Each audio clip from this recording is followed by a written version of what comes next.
ಎಲ್ಲರಿಗೂ ನಮಸ್ಕಾರ. ನನ್ನ ಹೆಸರು ರೂಪಾ ಎಸ್ ಶಾನ್ಭೋಗ್. ಇವತ್ತು ನಾನು ನಿಮಗೆ ತುಪ್ಪಿರಿಕಾಯಿ ಬೋಂಡವನ್ನು ಮಾಡೋದನ್ನು ತೋರಿಸ್ಕೊಡ್ತಾ ಇದ್ದೇನೆ.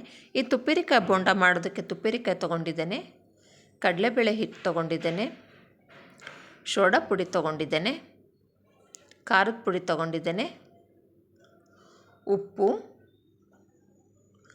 ಮತ್ತು ಅಜ್ವಾನ ತೊಗೊಂಡಿದ್ದೇನೆ. ಅಜ್ವಾನ ಅಥವಾ ಸಣ್ಣಗಳನ್ನು ತೊಗೊಂಡಿದ್ದೇನೆ. ಇಲ್ಲಿ ನಾನು ತುಪ್ಪಿರಿಕಾಯಿನ ಸ್ವಚ್ಛವಾಗಿ ತೊಳ್ಕೊಂಡು ಇಲ್ಲಿ ಹೆಚ್ಕೊಳ್ತಾ ಇದ್ದೇನೆ. ಹೆಚ್ಕೊಳ್ಬೇಕಾದ್ರೆ ಸ್ವಲ್ಪ ನೀವು ದಪ್ಪ ಹೋಳಾಗಿ ಹೆಚ್ಕೊಳ್ರಿ. ಆಗ ಎಣ್ಣೆಯಲ್ಲಿ ನಾವು ಬೋಂಡವನ್ನು ಕರೆದಾಗ ಆ ತುಪ್ಪಿರಿಕಾಯಿದ ರುಚಿ ನಮಗೆ ಸಿಗುತ್ತೆ. ತೀರ ತೆಳ್ಳಗೆ ನೀವು ಆಲೂಗಡ್ಡೆ ಬೋಂಡ ಹಾಕ್ಬೇಕಾದ್ರೆ ಆಲೂಗಡ್ಡೆ ಹೆಚ್ತಿರಲ್ಲ, ಆ ಥರ ತೆಳ್ಳಗೆ ಹೆಚ್ಕೊಂಡ್ರೆ ಈ ತುಪ್ಪಿರಿಕಾಯಿ ಕರೆದಾಗ ನಮಗೆ ಬಾಯಿಗೆ ಸಿಗೋದಿಲ್ಲ ಮತ್ತು ಅದರ ರುಚಿ ಕೂಡ ನಮಗೆ ಸಿಗೋದಿಲ್ಲ. ಅದಕ್ಕೆ ಸ್ವಲ್ಪ ದಪ್ಪಾಗಿ ಹೆಚ್ಕೊಂಡಿದ್ದೇನೆ. ಇಲ್ಲಿ ನಾನು ಒಂದು ತುಪ್ಪಿರಿಕಾಯಿ ತೊಗೊಂಡಿದ್ದೇನೆ, ಅದಕ್ಕೆ ಒಂದು ಹಿಡಿಯಷ್ಟು ನಾನು ಕಡಲೆಬೇಳೆ ಹಿಟ್ಟನ್ನು ತೊಗೊಂಡು ಇದಕ್ಕೆ ಒಂದು 1/4 ಟೀ ಸ್ಪೂನಷ್ಟು ಸಣ್ಣಗಳನ್ನು ಚೆನ್ನಾಗಿ ಕೈಯಲ್ಲಿ ತಿಕ್ಕಿ ಇದಕ್ಕೆ ಸೇರಿಸ್ಕೊಳ್ತಾ ಇದ್ದೇನೆ. ಕೈಯಲ್ಲಿ ತಿಕ್ಕಿ ಹಾಕ್ಕೊಳೋದ್ರಿಂದ ಈ ಅಜ್ವಾನದ ಫ್ಲೇವರ್ ಚೆನ್ನಾಗಿ ಸಿಗುತ್ತೆ ನಮಗೆ. ಇಲ್ಲಿ 1/4 ಟೀ ಸ್ಪೂನಷ್ಟು ಅಜ್ವಾನ ಹಾಕ್ಕೊಂಡಿದ್ದೇನೆ, 1 ಟೀ ಸ್ಪೂನಷ್ಟು ಖಾರದ ಪುಡಿ ಸೇರಿಸ್ಕೊಂಡಿದ್ದೇನೆ, 1-2 ಚಿಟಿಕೆ ಸೋಡಾ ಪುಡಿ ಹಾಕ್ಕೊಂಡಿದ್ದೇನೆ ಮತ್ತು ರುಚಿಗೆ ತಕ್ಕಷ್ಟು ಉಪ್ಪು ಸೇರಿಸ್ಕೊಳ್ತಾ ಇದ್ದೇನೆ.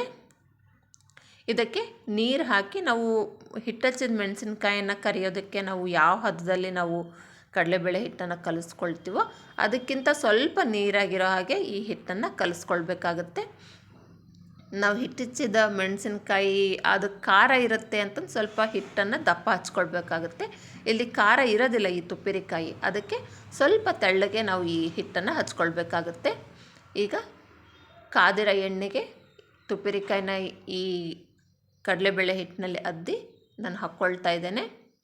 ಎಣ್ಣೆ ತುಂಬ ಕಾದಿರಬಾರ್ದು, ತುಂಬ ಕಾದಿದ್ದರೆ ಒಳಗಡೆ ಇರ್ತಕ್ಕಂಥ ತುಪ್ಪಿರಿಕಾಯಿ ಬೇಯೋದೇ ಇಲ್ಲ. ಅದಕ್ಕೆ ಒಂದು ಮಧ್ಯಮ ಉರಿಯಲ್ಲಿ ಈ ಬೋಂಡವನ್ನು ಕರ್ಕೊಳ್ಬೇಕಾಗುತ್ತೆ.